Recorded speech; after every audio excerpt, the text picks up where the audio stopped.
What's up, everybody? If you want to join the greatest online Star Wars community, the Fandom Menace, make sure you hit that subscribe button before today's video starts, so you don't miss out on any updates and you're always the first to know when our newest videos go live.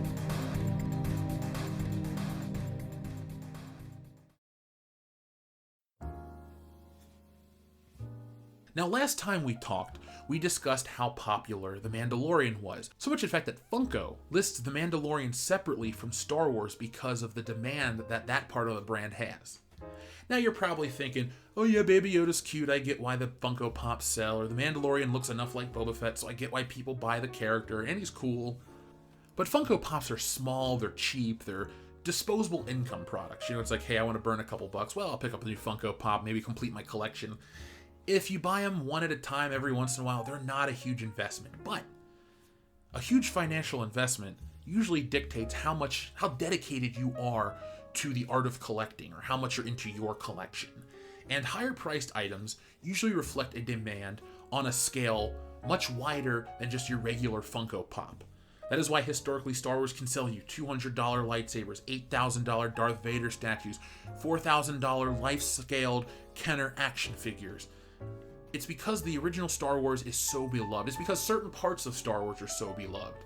That is why this next product is very telling of the entire Disney Star Wars situation. If this had to be the final chapter in all of this, I think this would be the best chapter, because what I'm about to show you next is indicative of just that. Disney tried for years to get you to care about Rose and Rey and Finn and Poe and Jyn Erso and the rest of the Rogue One crew and Solo and all those people. They tried for years and it never worked. Why am I saying it so definitively? Because this next piece of merchandise is reflective of everything I've said since 2017. Ever since I took my phone into Toys R Us and started noticing the glut of Star Wars merchandise. So, back to The Mandalorian. It is the most popular Star Wars thing in a long time, and I'm gonna say that without any hesitation because of this right here. So this is the Razor Crest, aka the Mandalorian's ship. And what you're looking at here is a rendering of a possible crowd-funded Mandalorian spaceship. Now, it looks awesome, it looks cool, but I wouldn't get my hopes up too high because it's one of those crowdfunding things, and if it doesn't reach its goal, well, then you're not going to get your product. You'll get your money back. So right here, as you can see, it's a beautiful ship. It looks neat, but it needs 6,000 backers. So don't get your hopes up too high because this is the Disney era of Star Wars after all. Except for the fact that it met its goal in under 24 fucking hours, and now we're on our way to the next stretch goal with an escape pod. So right here in front of you is the official Hasbro Pulse page. And as you can see, Star Wars, the Vintage Collection, Razor Crest ship. Target 6,000 backers, 7,000 backers as the current date, with 43 days, 7 hours, and change to go. Now, if this doesn't tell you something, just go to sleep because I can't teach you anything moving on. What this shows right here is that there is a demand for Star Wars. Not the sequel. This is the definitive proof that there is no future for Disney Star Wars in those trilogy characters. And you're thinking, well, Jeff, they'll do this next time. This is the first time they've ever done a ship like that. Of course they're going to start out with something new. You know, when they did the crowdfunding last time for a Star Wars ship, it was based off Jabba the Hutt's sail barge. And this was back in 2018, so people could have got stuff based on the new Star Wars. It was that popular.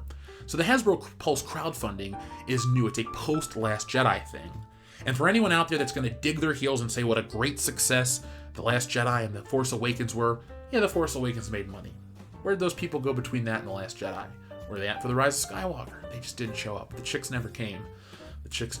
But people did come in droves for this.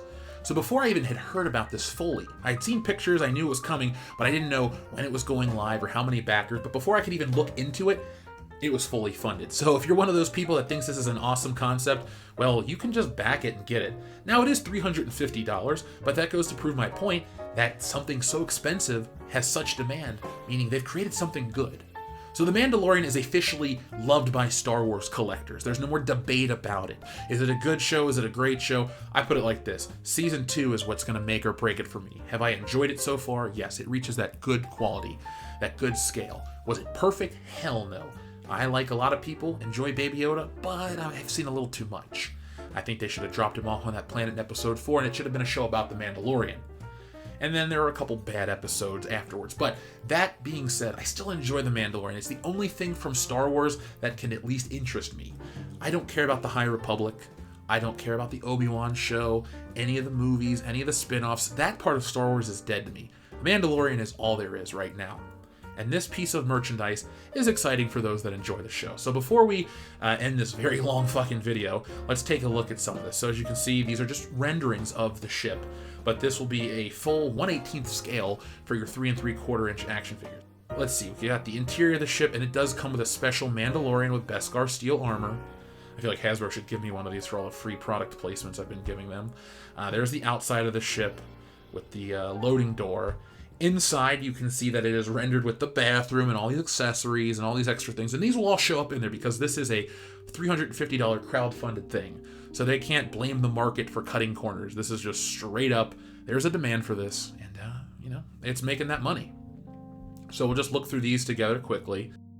Again, nice. It's going to get the escape pod and all this stuff. And so if you're a fan of this show, there you go. The Razor Crest is popular.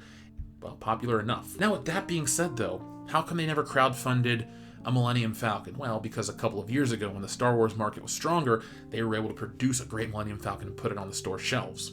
We also have questions like, why haven't they done Starkiller Base or anything from the sequel era? And again, it goes to show you, like what the guy said from Gentle Giant. Is there really a demand for these characters? Are you sure that we're talking about the same things? And at the end of the day, the answer was there was no demand for the sequel trilogy. It was dead on arrival. It made money at the box office, but where it really counts is at home. Are you willing to take a piece of Star Wars home with you? And the answer was a resounding no in regards to the sequel era. So folks, that's it. That's all there is to say. Hit that subscribe button, hit that thumbs up button, make sure that you have everything turned on to all so you know when we go live. And for all the people that are hearing this, come back 11:15 every Monday, Wednesday, Friday, and we're going to have videos out. Because if YouTube will not tell people, then I'll got to tell you myself. So look for that schedule, come back 11:15, and we'll have more videos, we'll have more fun here on this channel. So folks, thank you for watching. If you want more from us, join our Patreon page. It's a couple bucks a month, $5 a month to be exact, which is only 17 cents a day, but you get all kinds of access to exclusive content. Plus it helps us out. It helps us do more here on the channel. So for when YouTube is screwing us around, we have another outlet to produce more content for everybody. So as always, tell me what you guys think in the comments section below. Do you think this is telling of Disney Star Wars? Are you surprised that this is so popular, that this was able to sell as well as it did? I am, but I also feel good because it goes to show you that no matter what Disney does with Rey and all those new characters, the general public didn't buy them. They don't care about them. And at the end of the day, it's the original trilogy and stuff in that likeness that will continue the Star Wars branding and the Star Wars legacy moving forward. So folks, thank you for watching. Be smart, be safe, but always be excellent to each other.